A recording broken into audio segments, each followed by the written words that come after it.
When I announced on my Facebook page I was doing this film, I have had a lot of backlash. Some of my friends have threatened me. It's a bit of fun. Yes, the film is good, the film has aged well, but it's not a perfect film. There are things wrong with it. Want to know what I mean? Well, let's find out.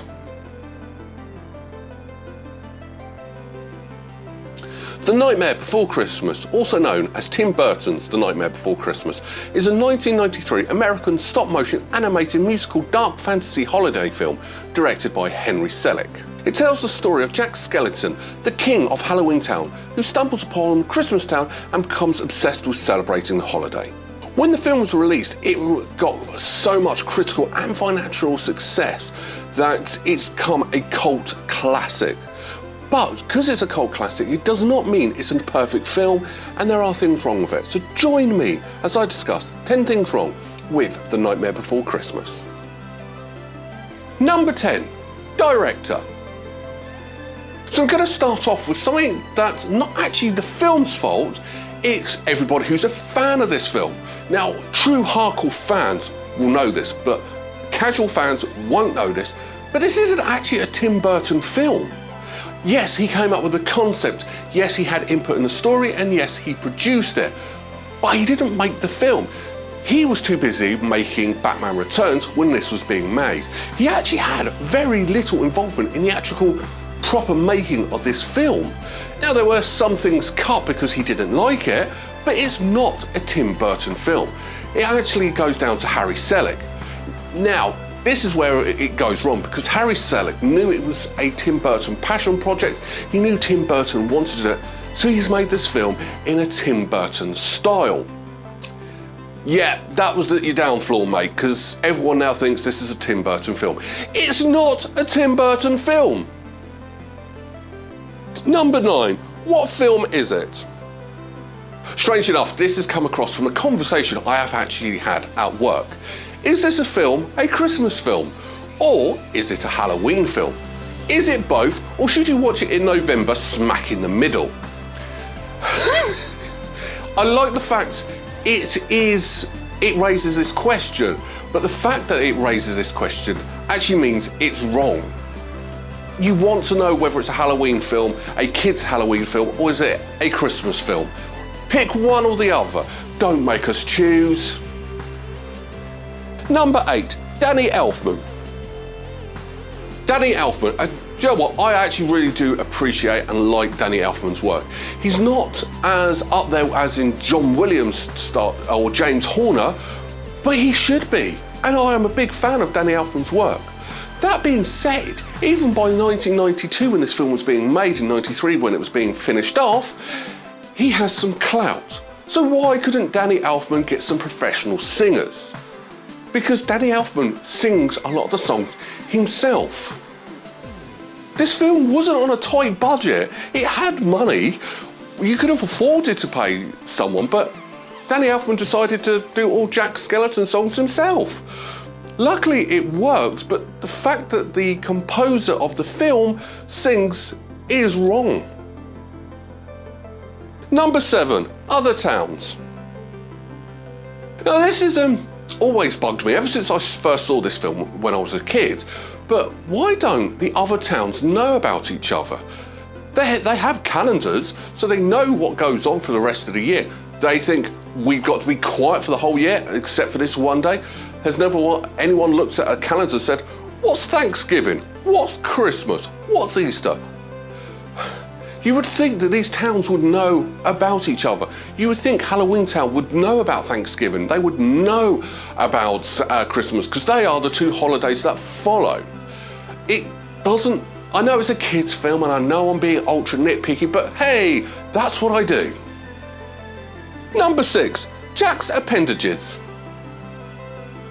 Right, following up, I know this is an animated film, I know it's a kid's film, but most of the characters have normal sized bodies. They have normal sized arms, they have normal sized legs, except for Jack. Jack has the ultra tiny body, really long legs, and I mean really long arms. So much so, his elbow, which comes to about here on me, is like halfway down his leg.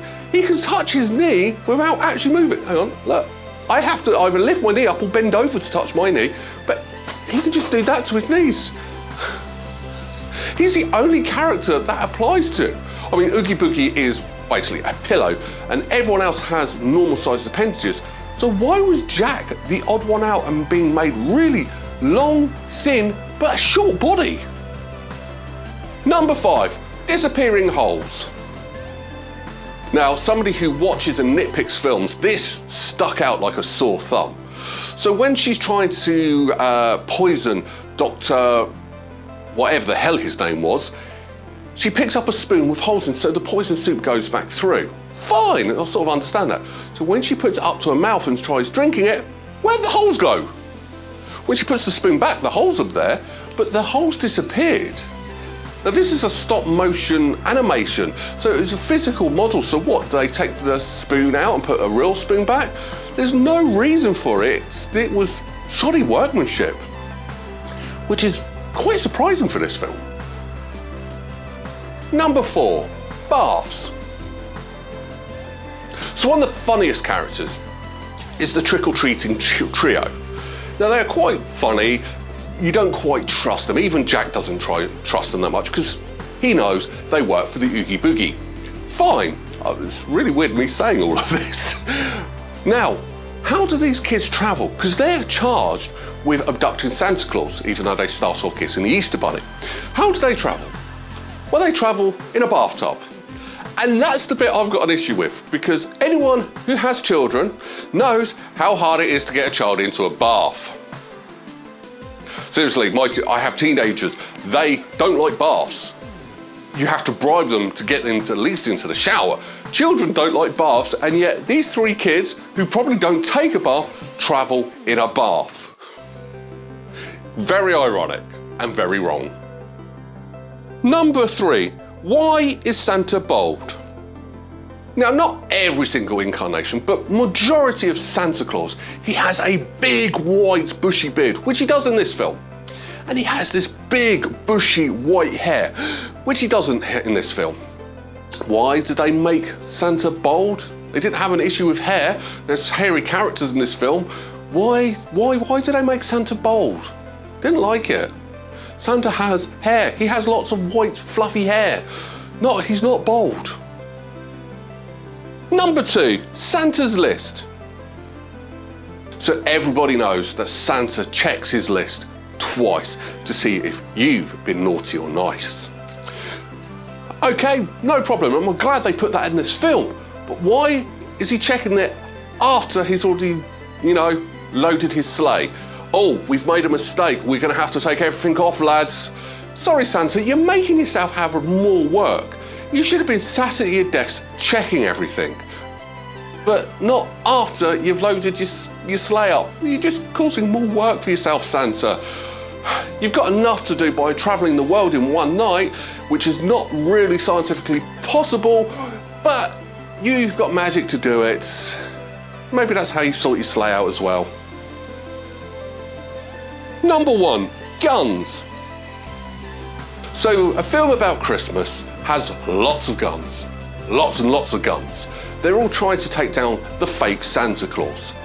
I sort of half get that. I have to put my disbelief out the window for a little bit. But the thing I do have a problem with is the guns were facing in 2 different directions and still hit the same target. All the guns would be facing the target. You wouldn't say, I'm going to shoot somebody this way by pointing that way. It wouldn't work. You'd have all the guns facing in the same direction. It's not really hard. These are plasticine models. Just turn it around. It would have been fine. Final thoughts. So yes, as you can tell, this week I have been ultra nitpicky because overall, this is a brilliant film. It's dark, it's gothic, it's a horror film, and it's a Christmas film. Who the hell could come up with something like that? Obviously, it's come from the mind of Tim Burton. That's why Tim Burton's name's plastered on over it. And Henry Selick has done a very good job of pretending to be Tim Burton. The film, surprisingly, has aged really well. Because we watched it on Disney Plus on a 4K screen and I was thinking, I should be able to see lots of like fingerprints and stuff like that, and I couldn't. They've done so much love and care on this film. It's beautiful. I love the songs in this film. We are actually singing these songs, especially This Is Halloween. We sing them at work, mainly to annoy some other people who don't like this film. But I'm not someone who doesn't like this film. I do enjoy this film. I actually really enjoy this film. So much so when we watched this, I actually watched it as a family, with my family. My girlfriend's daughter, she was singing every song word for word. That, you know, when you've done well on this job for a film. It was brilliant. The songs are brilliant. As I said, I'm a fan of Danny Elfman, and he's outdone himself on this. The visuals are brilliant, and it stands the test of time. Something that's very hard in a stop motion film, and this film's done it. It's got memorable characters. Who does not like the bad guy Oogie Boogie? Who does not like Jack Skellington? I have friends who love and still wear Jack Skellington stuff now. It is brilliant. So I have no choice, and I'm actually really happy because I haven't given this for a long time. 10 out of 10 berries.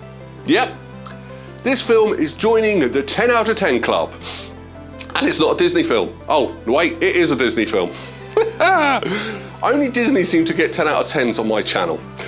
But that's what I think of this film. What do you think of this film? Do you think I'm being too harsh? Do you think I'm being too nice? I can't be too harsh. I've just given it a 10 out of 10.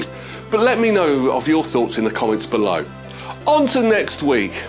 Well, next week, it actually is the run up to Christmas. You should make sure you have all the presents for your children all up and ready, because if not, you will be the subject of next week's video. Really cryptic clue. Find out next week what I'm on about. Take care. Bye-bye.